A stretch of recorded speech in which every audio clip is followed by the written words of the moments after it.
welcome to the next civil engineer. Today we are going to continue civil engineering basics series. हम लोग civil engineering basic series का 2 video पीछे discuss कर चुके हैं। पहले वीडियो में हम लोगों ने बिल्डिंग मटेरियल्स मेन टॉपिक के अंदर स्टोन्स की बात की थी, रॉक्स की बात की थी, फिर क्लासिफिकेशन ऑफ रॉक्स देखा था हम लोगों ने।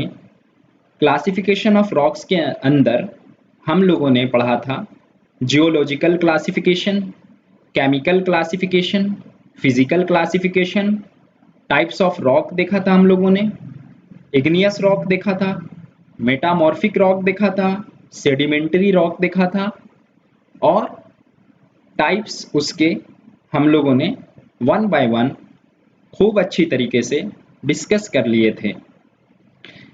फिर सेकेंड पार्ट वीडियो में बेसिक्स ऑफ सिविल इंजीनियरिंग के हम लोगों ने डिस्कस किया था what are the good qualities of building stone and what are the advantages of stone using in building construction. उसके साथ ही साथ हम लोगों ने ये भी देखा था कि स्टोन्स का एप्लीकेशन कहाँ कहाँ करते हैं। स्टोन्स का यूज़ हम लोग बिल्डिंग्स के साथ साथ सिविल इंजीनियरिंग के बहुत सारे स्ट्रक्चर्स में करते हैं। वो हम लोगों ने पिछले 2 वीडियो में ऑलरेडी डिस्कस कर लिया था, जैसे कि पेवमेंट ऑफ रोड्स में, डैम्स की कंस्ट्रक्शन में, अबटमेंट्स में, ब्रिजेस में भी स्टोन्स का यूज होता रहा है। Today we are going to discuss next and one of the most important building material that is bricks. तो आइए डिस्कस कर लेते हैं 1 बाय 1 ब्रिक्स के बारे में। Bricks are artificial blocks manufactured from tempered clay into standard size. A good brick clay contains 20 to 30% of alumina. Bricks जो हैं वो artificial blocks हैं, मैन्युफैक्चर करते हैं हम लोग कैसे? टेम्पर्ड क्ले से, स्टैंडर्ड साइज में। ब्रिक्स क्या क्या कंटेन करता है? ब्रिक में 20 से 30% एल्यूमिना होता है, 50 से 60% सिलिका होता है and the remaining constituents are lime, magnesia, sodium, potassium, manganese and iron oxide. आइए देखते हैं कि इन ब्रिक्स के कंस्टिट्यूएंट्स के क्या क्या परसेंटेज हैं। 1 बाय 1 हम लोग देखेंगे। Number 1 alumina. एल्यूमिना ब्रिक का कंस्टिट्यूएंट है। एल्यूमिना 20 to 30% होता है, सिलिका 50 से 60% होता है एंड आयरन ऑक्साइड 5 से 6% ब्रिक्स में होता है। लाइम और मैग्नीशिया एक्सेट्रा थोड़े थोड़े स्मॉल क्वांटिटीज में होता है ब्रिक्स के अंदर। आइए एडवांटेज और डिसएडवांटेज भी देखते हैं इन कंस्टिट्यूएंट्स के, कि कैसे एल्यूमिना, सिलिका, ये जो मेन 2 कंस्टिट्यूएंट हैं ये अफेक्ट करते हैं ब्रिक्स को। अगर एल्यूमिना की क्वांटिटी ज़्यादा हो जाए या कम हो जाए, लाइकवाइज सिलिका की क्वांटिटी अगर ज़्यादा हो गई या कम हो गई, तो ऐसे केस में क्या क्या इफेक्ट पड़ेगा आइए देख लेते हैं। The excess of alumina in the clay makes the brick crack and warp on drying. आइए देखते हैं, एल्यूमिना ज़्यादा हो गया, एक्सेस हो गया क्ले, ब्रिक क्ले के अंदर, तो क्या प्रॉब्लम हो सकता है? Excess alumina in the clay makes the brick crack and warp on drying. जैसे जैसे ब्रिक को हम लोग ड्राई करेंगे, जो कि एक प्रोसेस है मैन्युफैक्चर ऑफ ब्रिक का, आगे हम लोग उसको भी डिस्कस करेंगे। तो ज़्यादा अगर एल्यूमिना होगा तो ब्रिक क्रैक कर जाएगा, श्रिंक भी हो सकता है, रैप हो सकता है।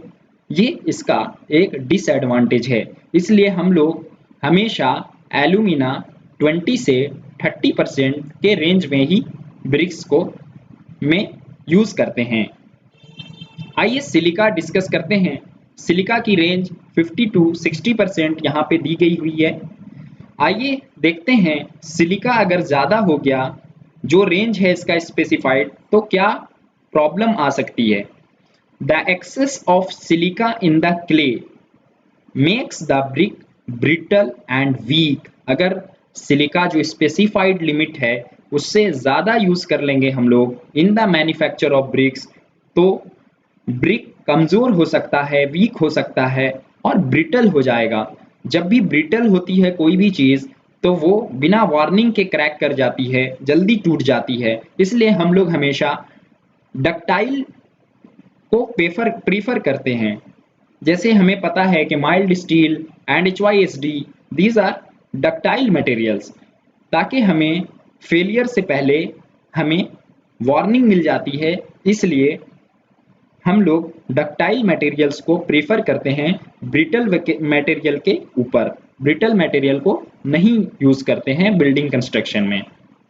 इसलिए सिलिका का कंटेंट 50 से 60% ही हम लोग यूज करेंगे ब्रिक्स के मैन्युफैक्चर में, क्योंकि सिलिका स्पेसिफाइड लिमिट से ज़्यादा हो जाएगा उसका परसेंटेज, तो ब्रिक क्या हो जाएगा, ब्रिटल हो जाएगा और कमज़ोर हो जाएगा, वीक हो जाएगा।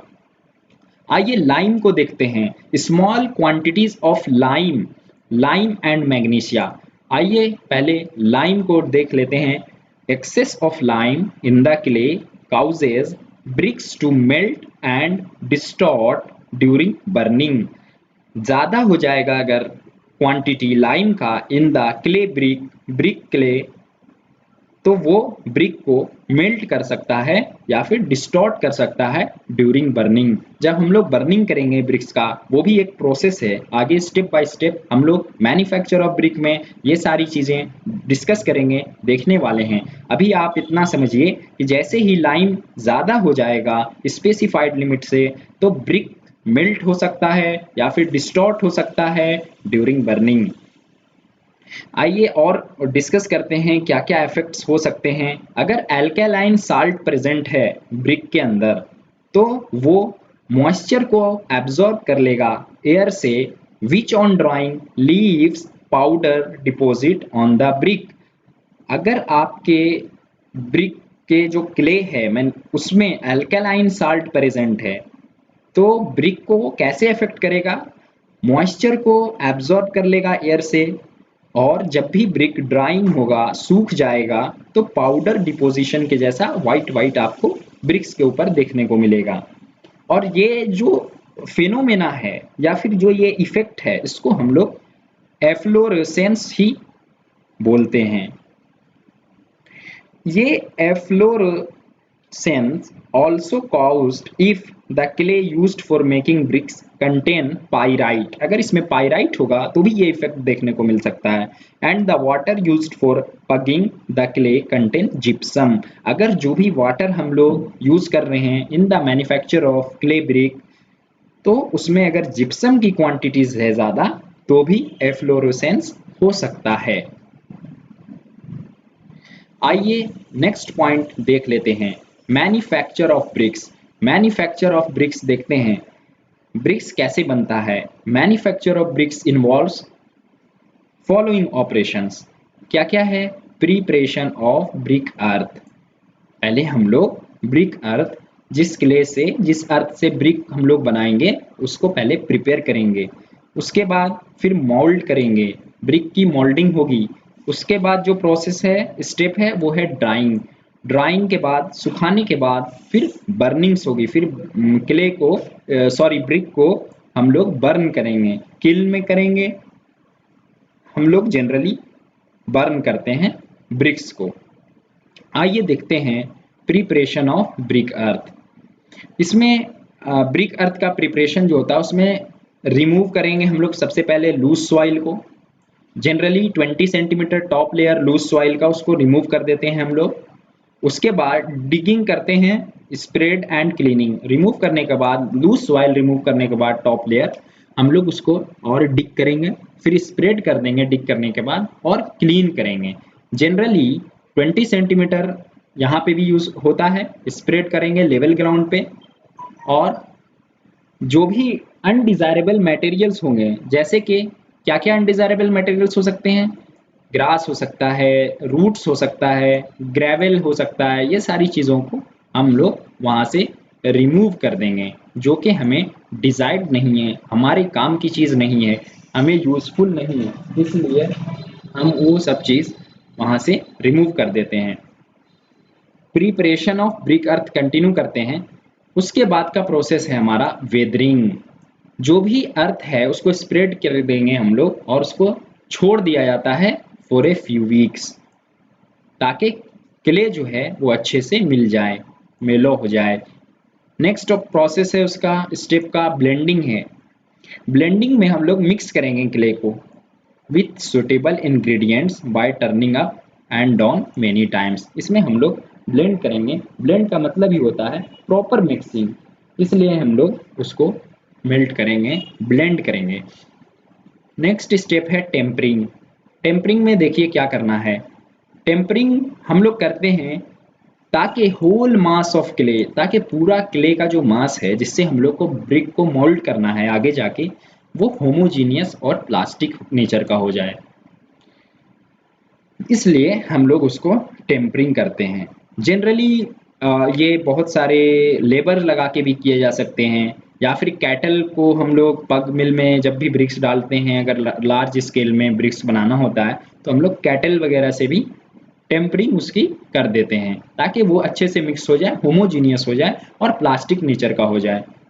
आइए मोल्डिंग देखते हैं।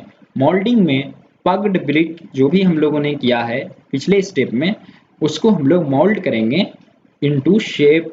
शेप में मोल्ड करेंगे, मोल्ड्स के शेप बने होते हैं वहाँ पे हम लोग उसमें मोल्ड करेंगे। मोल्डिंग कैसे करते हैं हम लोग, ग्राउंड पे भी करते हैं या फिर टॉप ऑफ ए टेबल, दो तरीके से मोल्डिंग की जाती है। और दो तरीके से भी की जाती है, जैसे कि हैंड से भी मोल्डिंग कर सकते हैं या फिर मैकेनिकल मीन्स से भी कर सकते हैं, मतलब हम लोग कोई मशीन भी यूज कर सकते हैं मोल्डिंग करने के लिए ब्रिक्स का, ब्रिक्स के क्ले का। आइए नेक्स्ट स्टेप देखते हैं ड्राइंग। अब हम लोग को ब्रिक को सुखाना कैसे है। Bricks are dried for a period of 7 to 14 days. हम लोग 7 से 14 डेज जनरली लेते हैं ब्रिक्स को प्रॉपर ड्राई करने के लिए। और during drying this must be protected from wind, rain and direct सन।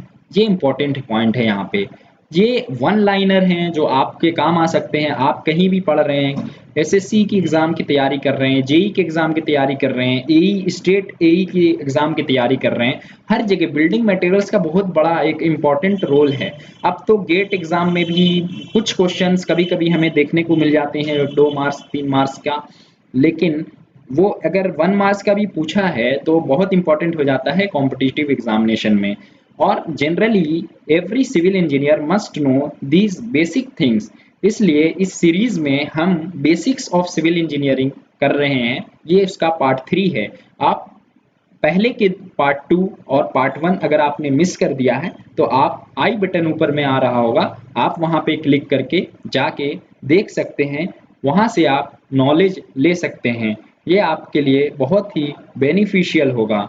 आइए आगे देख लेते हैं। अगला स्टेप हमारा प्रिपरेशन ऑफ ब्रिक में, मैन्युफैक्चर ऑफ ब्रिक में बर्निंग है।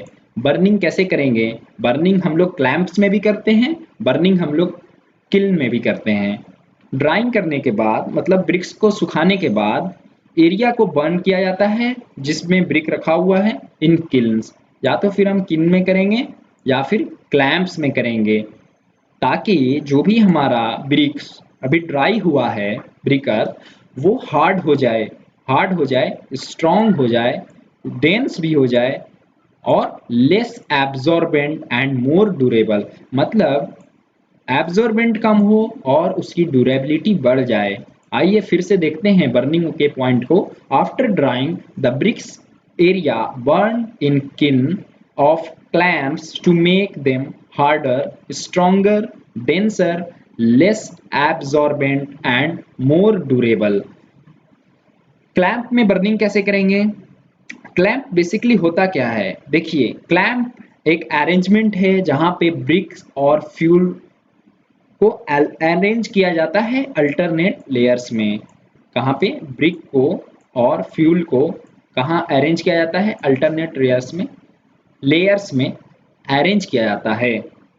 फिर हम लोग उसमें फ्लोर प्रिपेयर किया जाता है और फ्यूल को फर्स्ट स्प्रेड किया जाता है eight slope 15 degree.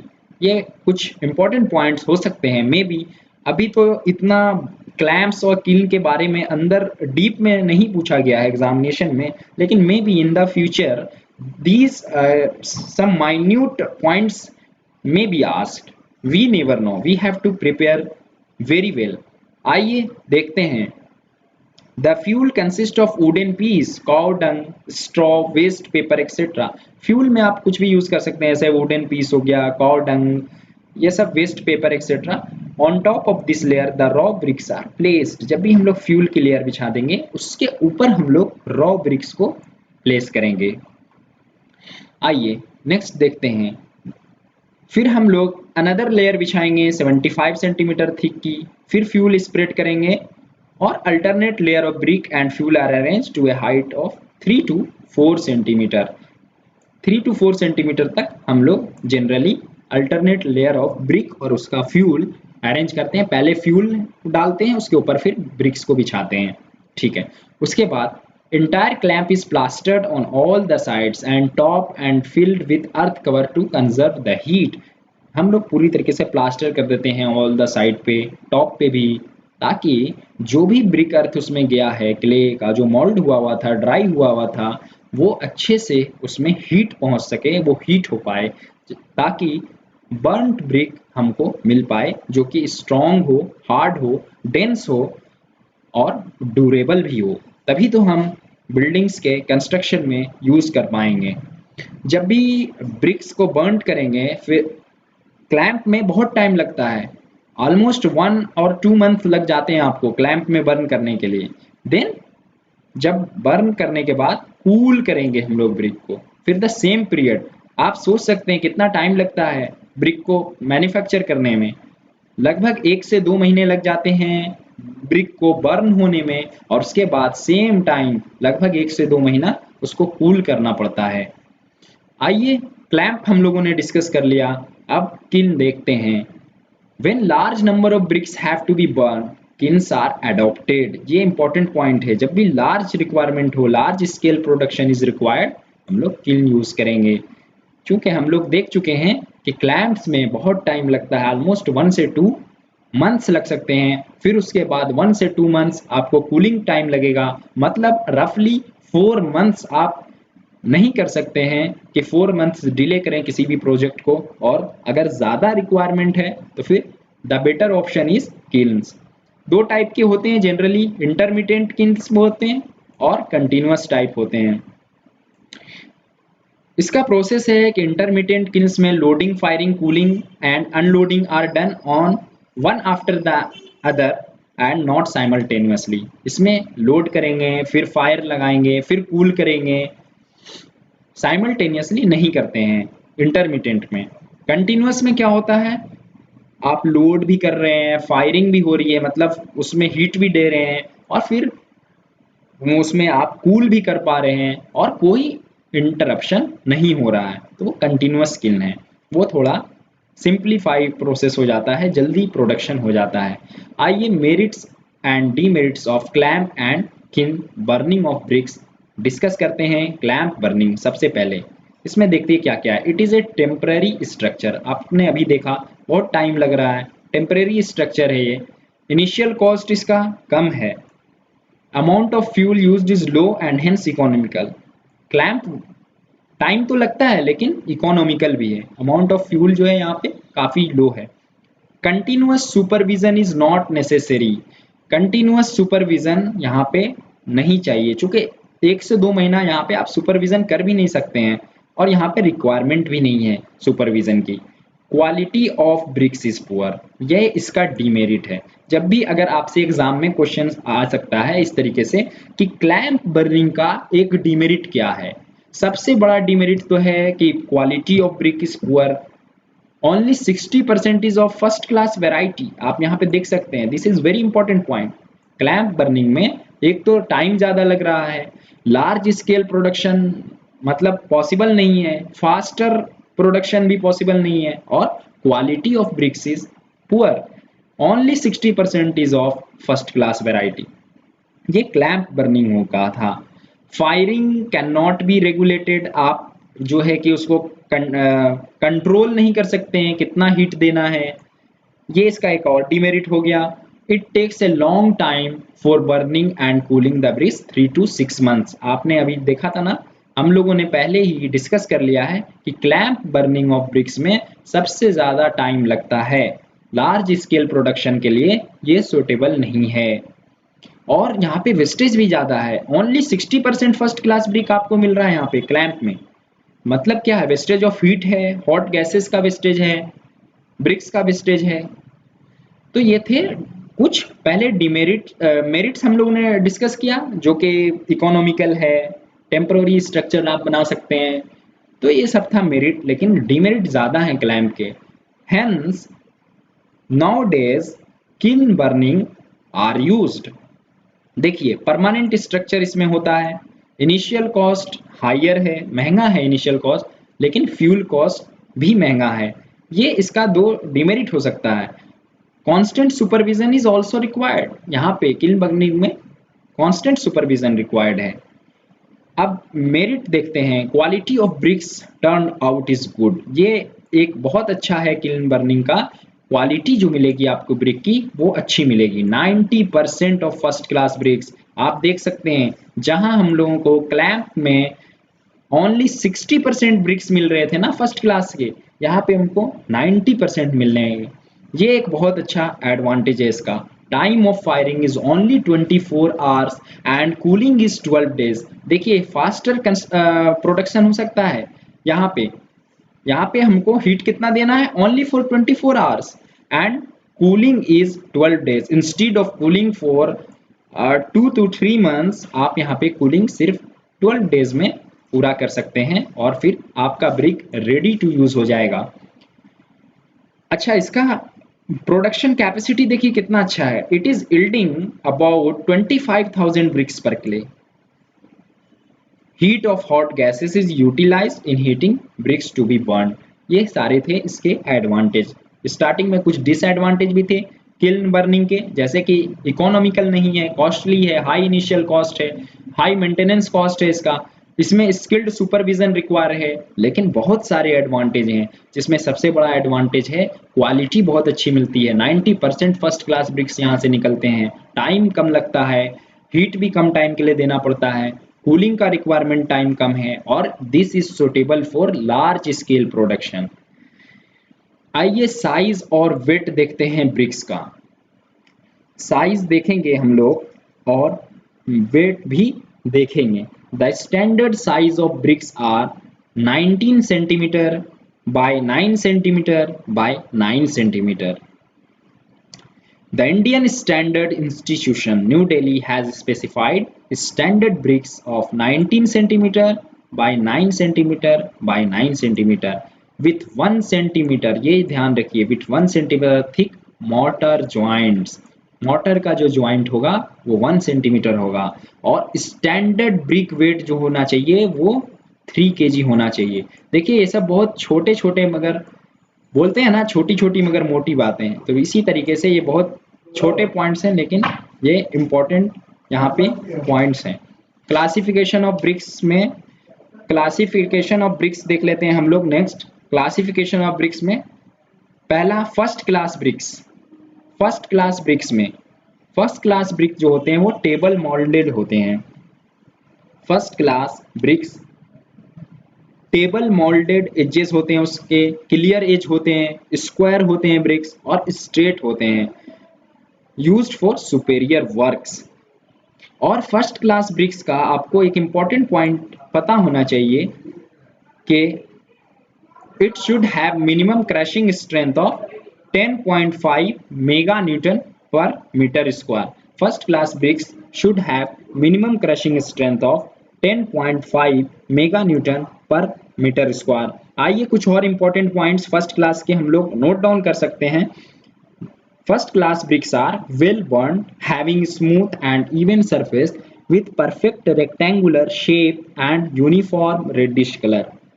Perfect shape होता है इसका, स्मूथ होता है। ब्रिक्स का शेप रेक्टेंगुलर ही होता है, लेकिन यहाँ पे परफेक्ट शेप मिलेगा आपको।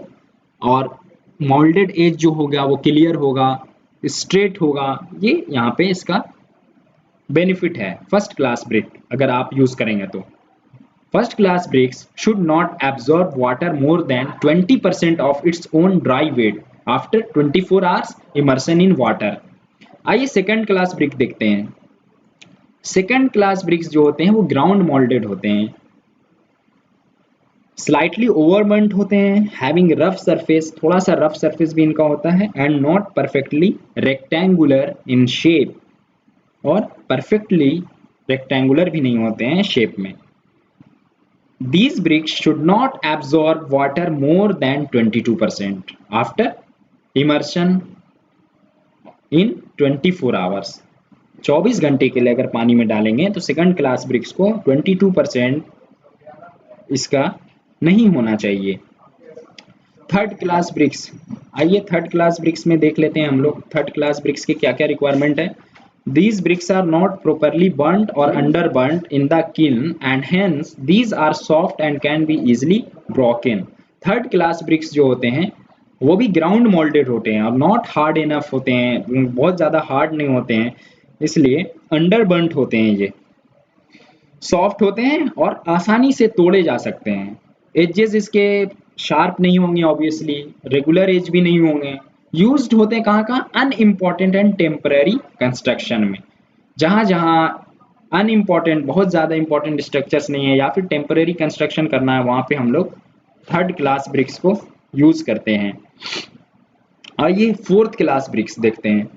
Fourth class bricks, fourth class bricks are overburned bricks, dark in colour and irregular. Fourth class bricks अच्छे ब्रिक्स नहीं होते हैं, ये वो बहुत ज़्यादा ओवरबर्न्ट होते हैं, डार्क हो जाता है इनका कलर और इरेगुलर शेप इनका होता है। ये जनरली डार्क ब्लूइश कलर में भी आपको देखने में मिलेगा ओवरबर्न्ट होने के कारण। इनका इस्तेमाल कहाँ कहाँ होगा, इनका प्रयोग कहाँ कहाँ होगा?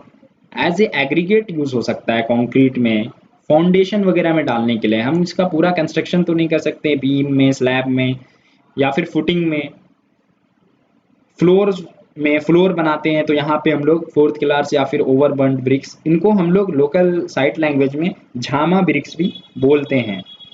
तो ये थे टाइप्स ऑफ या फिर क्लासिफिकेशन ऑफ ब्रिक्स। यहाँ पे हम लोगों ने फर्स्ट क्लास ब्रिक्स देखा, सेकंड क्लास ब्रिक्स देखा, थर्ड क्लास ब्रिक्स देखा एंड फोर्थ क्लास ब्रिक्स, जिसको लोकल लैंग्वेज में झामा ब्रिक्स के नाम से भी जाना जाता है।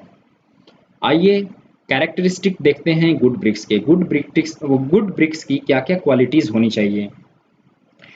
गुड ब्रिक्स में देखना होगा आपको जो इंपॉर्टेंट पॉइंट्स हैं one by one. Bricks should have even surface free from flaw और cracks and should have sharp well defined edges. जो गुड ब्रिक्स हैं या फर्स्ट क्लास ब्रिक्स हैं उनमें हम लोगों ने ऑलरेडी डिस्कस कर रखा है कि फ्री होना चाहिए from any cracks, well burnt होना चाहिए, ओवर बर्न्ट नहीं होना चाहिए, अंडर बर्न्ट नहीं होना चाहिए, शार्प होना चाहिए एज। ये सारे गुड ब्रिक्स के अंदर क्वालिटीज होनी चाहिए। नेक्स्ट देखते हैं, हार्ड होना चाहिए कि अगर आप उस पर कोई इम्प्रेशन करें तो इम्प्रेशन नहीं आए। जब भी आप ब्रिक्स को लेके टेस्ट करेंगे, ये साइड टेस्ट भी कर सकते हैं, जब फिंगर से स्क्रैच करेंगे नेल्स से तो उस पर कोई भी इम्प्रेशन नहीं आना चाहिए। ये भी एक क्वालिटी है गुड ब्रिक की। नेक्स्ट पॉइंट है, these should produce clear ringing sound when struck against each other. और जब भी आप फर्स्ट क्लास ब्रिक्स को या फिर गुड क्वालिटी ब्रिक्स को आप उसको स्ट्रक करते हैं अगेंस्ट ईच अदर, जब दो ब्रिक्स लेंगे आप और उसको एक साथ ये स्ट्रक करेंगे तो वहां पे क्लियर रिंगिंग साउंड आना चाहिए। ये क्वालिटीज ऑफ गुड ब्रिक्स हो गया। नेक्स्ट पॉइंट है इसका, no brick should absorb more than 15% of its weight of water. अगर कोई भी अच्छे क्वालिटी का ब्रिक है तो उसको पानी 15% से ज़्यादा, जो भी ब्रिक का वेट है, अभी हम लोगों ने ऑलरेडी डिस्कस कर रखा है कि स्टैंडर्ड वेट एक ब्रिक का 3 kg होता है। 15% यूज उसका एब्जॉर्ब नहीं करना चाहिए पानी, water. No brick should absorb more than 15% of its weight of water. आगे देखते हैं, नेक्स्ट पॉइंट है, no brick should have a crushing strength less than 3.5 newton per m m square. This point is very important. कोई भी brick जिसका crushing strength 3.5 newton per m m square से कम होगा तो वो कंस्ट्रक्शन में यूज नहीं होगा। जब भी हम लोग ब्रिक को ब्रेक करेंगे तो सरफेस ब्राइट एंड होमोजीनियस दिखना चाहिए और वॉइड्स नहीं दिखने चाहिए। ये आप साइड पे टेस्ट कर सकते हैं। ब्रिक्स के लॉट में आप कोई भी साइमल्टेनियसली ब्रिक को पिक करने के बाद उसको ब्रेक करना है, ब्रेक करके देखना है। अगर कॉम्पैक्ट सरफेस दिख रहा है, होमोजीनियस ब्राइट सरफेस दिख रहा है और कोई भी वॉइड नहीं दिख रहा है तो हम मानेंगे कि ये गुड ब्रिक है। नेक्स्ट पॉइंट है क्वालिटीज ऑफ गुड ब्रिक्स का। जब भी वाटर में हम लोग सोक करेंगे ब्रिक को तो brick should not show any deposit of white salts on drying in shade. Brick soaked in water should not show any deposit of white salts on drying in shade. आइए अगला point देख लेते हैं, when dropped flat from a height of 1 meter। ये important है, interview purpose से भी important है और क्वेश्चंस भी आ चुके हैं पहले भी, कि जब भी ब्रिक को हम लोग ड्रॉप करेंगे from a height of 1 metre, the brick should not break. 1 metre height से ईंट को नीचे फेंकने पर फ्लैट ग्राउंड पे ईंटें को टूटना नहीं चाहिए। मतलब 1 मीटर हाइट से फ्लैट ग्राउंड पे ब्रिक को ड्रॉप करने पर ब्रिक ब्रेक नहीं होना चाहिए। आइए अगला पॉइंट देखते हैं, क्वालिटीज या फिर कैरेक्टरिस्टिक ऑफ गुड ब्रिक का। Bricks should not conduct most heat and they should be sound proof। Bricks जो हैं वो साउंड प्रूफ होने चाहिए। ये भी एक इम्पॉर्टेंट क्वालिटी कंसिडरेशन ब्रिक्स में देखा जाता है। आइए टेस्टिंग ऑफ ब्रिक्स देखते हैं कि ब्रिक्स के क्या क्या टेस्ट हैं। पहला टेस्ट क्रशिंग स्ट्रेंथ टेस्ट होता है। मिनिमम क्रशिंग स्ट्रेंथ कोई भी ब्रिक हो उसका 3.5 न्यूटन पर एम स्क्वायर होना चाहिए। अगर 3.5 newton per M square brick का क्रशिंग स्ट्रेंथ टेस्ट जब भी हम क्वालिटी कंट्रोल लैब में टेस्ट करेंगे साइट के ऊपर, अगर less than 3.5 newton per M square आ रहा है तो वो ब्रिक कोई भी कंस्ट्रक्शन वर्क में यूज नहीं होगा। और सुपेरियर ब्रिक के लिए, फर्स्ट क्लास ब्रिक के लिए मिनिमम क्रशिंग स्ट्रेंथ कितना है? 7 है, या फिर 7 से 14 न्यूटन पर एम स्क्वायर इसकी रेंज होती है। इसमें first class BRICS, second class BRICS तक आप कंसिडर कर सकते हैं। नेक्स्ट टेस्ट है ब्रिक्स का साउंडनेस टेस्ट। साउंडनेस टेस्ट में दो ब्रिक्स को हम लोग लेंगे और दोनों को एक साथ स्ट्रक करेंगे और स्ट्रक करने के बाद bricks should not break and a clear ringing sound should be produced. ये पॉइंट हम लोग क्वालिटीज ऑफ गुड ब्रिक में या फिर कैरेक्टरिस्टिक ऑफ गुड ब्रिक्स में अभी थोड़ी देर पहले ही ऑलरेडी डिस्कस कर चुके हैं। थर्ड पॉइंट है टेस्ट का हार्डनेस टेस्ट। हार्डनेस टेस्ट में स्क्रैच करते हैं ब्रिक के ऊपर with A help of finger nail. यहाँ पे फिंगर की नेल से हम लोग ब्रिक के सरफेस पे स्क्रैच करेंगे। If no impression is left on the surface then the brick is treated to be sufficiently hard. अगर इंप्रेशन नहीं आ रहा है, जब आपने फिंगर नेल से ब्रिक के सरफेस पे स्क्रैच किया और इंप्रेशन नहीं दिख रहा है, मतलब ब्रिक जो है हार्ड इनफ है और ब्रिक की क्वालिटी अच्छी है, ये टेस्टिंग ऑफ ब्रिक्स हो गए। अगला टेस्ट देखते हैं, test for presence of soluble salts. ये सारे लैब टेस्ट हैं, साइट पे टेस्ट आप कर सकते हैं, लैब में टेस्ट कर सकते हैं। यहाँ पे सॉल्युबल साल्ट्स अगर ब्रिक में पता करना है तो हम लोग सबसे पहले उसको इमर्स करेंगे in water for 24 hours. 24 hours तक हम लोग वाटर में इमर्स करेंगे। फिर 24 आवर्स के बाद ब्रिक को वापस निकालेंगे और ड्राई करेंगे। कहाँ पे? शेड में, शेड में ड्राई करेंगे, सनलाइट में ड्राई नहीं करेंगे। Absence of gray or white deposit cover about 10% surface. The efflorescence is said to be slight. अभी हम लोगों ने स्टार्टिंग में ही डिस्कस किया था इफेक्ट एफ्लोरोसेंस, हम लोगों ने ऑलरेडी डिस्कस कर लिया था, जो कि अल्कलाइन साल्ट प्रेजेंट होता है ब्रिक्स के अंदर, तो ये प्रॉब्लम देखने को मिलता है। अगर जिप्सम भी ज़्यादा है तो भी प्रॉब्लम हो सकता है, या फिर पाइराइट है तो भी एफ्लोरेसेंस देखने को मिलता है, जो हम लोगों ने स्टार्टिंग में ही डिस्कस कर लिया था कंस्टिट्यूएंट ऑफ ब्रिक्स के अंदर, ब्रिक क्ले के अंदर। यहाँ पे अगर ग्रे या फिर व्हाइट डिपॉजिट कवर 10% है सरफेस पे तो एफ्लोरेसेंस जो है स्लाइट है, एफ्लोरेसेंस स्लाइट है, यहाँ पे प्रॉब्लम नहीं होगी। और इसको हम लोग मॉडरेट करेंगे, मॉडरेट कंसिडर करेंगे। अगर व्हाइट डिपॉजिट 50%, 50% अगर सरफेस पे अगर कवर कर रहे हैं तो efflorescence becomes heavy and it is treated as serious. ये फिर प्रॉब्लम हो जाएगा, 50% नहीं होना चाहिए एफ्लोरोसेंस when such deposits are converted into powdery mass। ये था test for presence of soluble salt for bricks. आइए नेक्स्ट टेस्ट देखते हैं, जो है एब्सॉर्प्शन टेस्ट।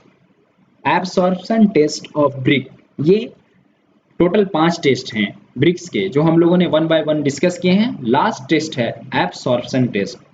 एब्सॉर्प्शन टेस्ट में 20% से ज़्यादा नहीं होना चाहिए वेट के, ड्राई ब्रिक के वेट के 20% से ज़्यादा एब्सॉर्प्शन नहीं होना चाहिए। किसका? वाटर का। जब भी हम लोग इमर्स करेंगे 24 आवर्स के लिए ब्रिक को वाटर में, तो 20% से ज़्यादा नहीं होना चाहिए, एब्सॉर्प्शन 20% से ज़्यादा नहीं होना चाहिए।